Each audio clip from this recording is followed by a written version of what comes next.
you guys were deciding what was fun by like being the players yourselves. Like you guys would build things that you guys found fun, and that was that the metric for deciding what would be passable in terms of like what you put in the levels and the missions? Like, was it something that you guys decided like internally was like, this is fun, we've tried it, we know it?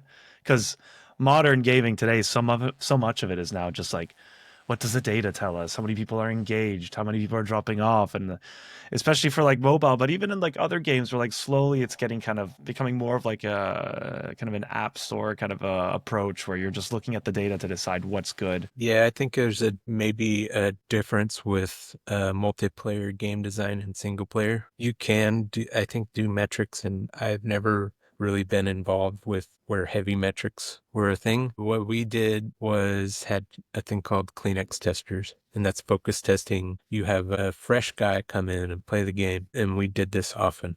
And so it was a really big point for us to go and stand around and watch the fresh guy who I think we paid him like $100 to do like, sign a big heavy NDA because you can go play the game Yeah, yeah. and you spend like a day or two with each guy going through the game, and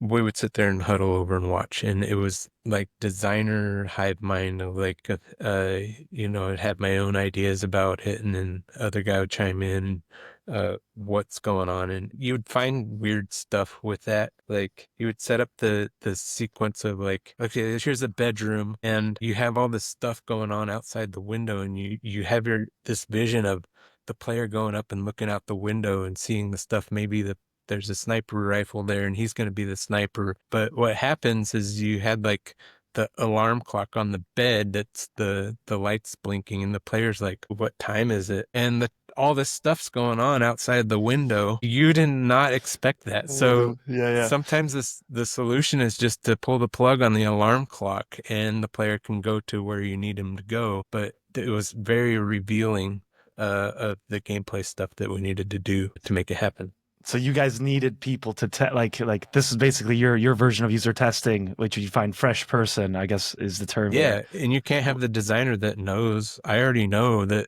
I'm going to go to that window and look out. I'm playing the script in my Of head course. that I expected for the player to go through, but Where it did you even doesn't find work these out that people? way. I Where, don't where did know. you That was the producer guy. He went to the mall, I guess. sign big contract, try this new game that you can never talk about until it's out? Yep. Very Yeah. cool. So some lucky people got spoiled on the game, or a bad version of the game, I guess. Was there ever a moment where you thought like did you ever have bets with like your fellow like designers and like on how a fresh person would test a level and like you thought they're definitely going to do this so they're definitely going to do that because you're basically No, observing we always just kind of like stood there and like, oh, okay, here he goes. Here's all this hard work, and I'm gonna watch this guy do something completely different. and so like one example of it failing of course was like the alarm clock and so you guys just decided let's disconnect it because if not they're just And distracted that's with the not a alarm real clock and they're world example, but is that's there just trying to like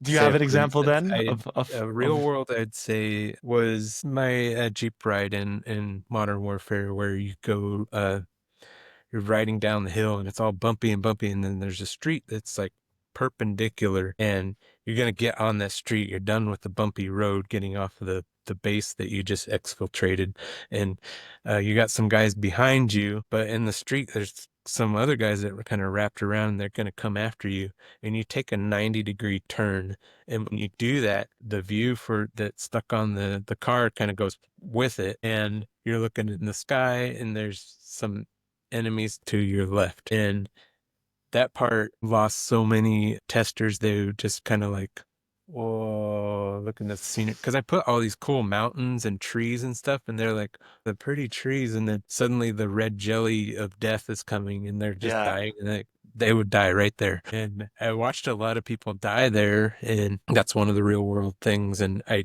felt like they would get frustrated. And I wanted to try and do something there, which was to grab the camera and go like, this is what you're going to look at. You're going to look at these guys, and kind of, I was thinking like a virtue cop, like how you go through those and it's staged for you and you shoot the bad guys and you can move on to the next scene. I was thinking that way. And I brought this up to, I did a little prototype and tried it out, and the guys on my team were like, "That's terrible. Don't do that." One of the Call of Duty, I guess you call it Call of Duty Bible, is like you always have the control in the player's hand and you stop taking it. And we kind of violated this more and more as the games went on. But at the time, it's like you're taking the control from the player, and they were totally right. Uh, it was a simple solution that I had already known about in Call of Duty 1 when I did the truck chase there. Uh, which is do dialogue callouts. We hadn't recorded any of those when those guys were playing. There's a truck on the left. It's that easy. There's a truck on the left, and you just keep repeating the dialogue, and you'd have to get like 5 different variations because they'd get tired of the one. But there's one for the left, one behind you, and all this stuff. And once I hooked that up, uh, the frequency of people looking at the scene when they first got onto that road went down, and more people survived than they would engage with the fight, and it worked out great.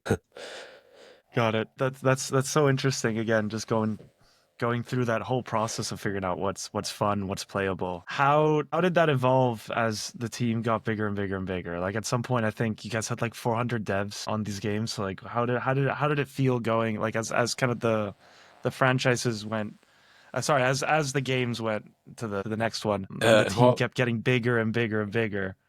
How it's cool. I'm always pretty proud of that, being kind of behind and creating this big monster of a thing that employs a ton of people. That's really cool. I think somebody said something like, "It's 1,500 people worked on Call of Duty when you combine all the studios that work on it. Like that's how many people are employed and are able to support their families and stuff. That's super cool, and I'm proud of that. But being a part of it, production layers can be kind of heavy. You kind of miss that small team connection, and it's more like channeling your requests through production versus like rolling your scooter over and saying to an actual person that's going to be implementing it.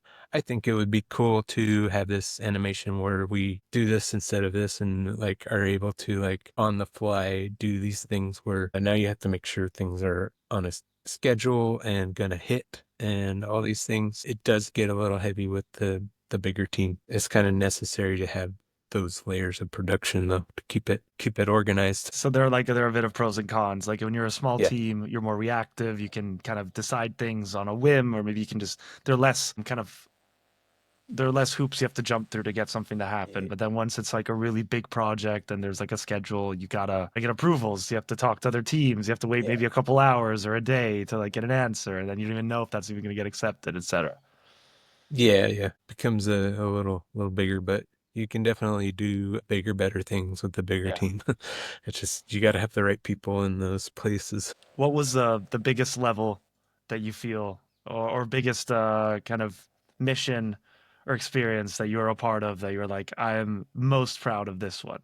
That's the Modern Warfare, the end mission there. That was pretty good. That's my Tell me, proudest moment.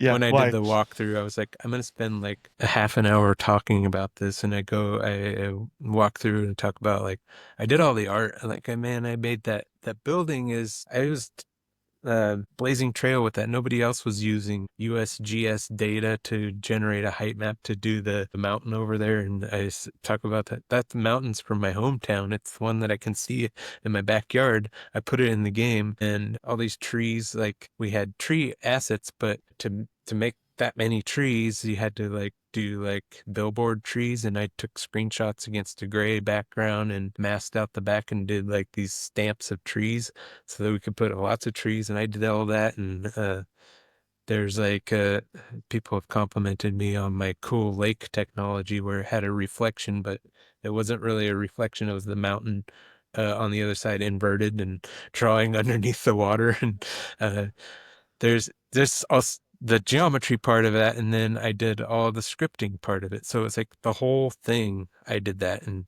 the games go on, there's other big levels that I was involved with, but I only did parts of those. Like in Modern Warfare 2, I was the world builder for the Mission Wolverines, and that's one that people love on the internet. I didn't know until recently. I started talking about that, and people are like, man, that was my favorite. It was so cool because it's kind of a more open space than Call of Duty did traditionally.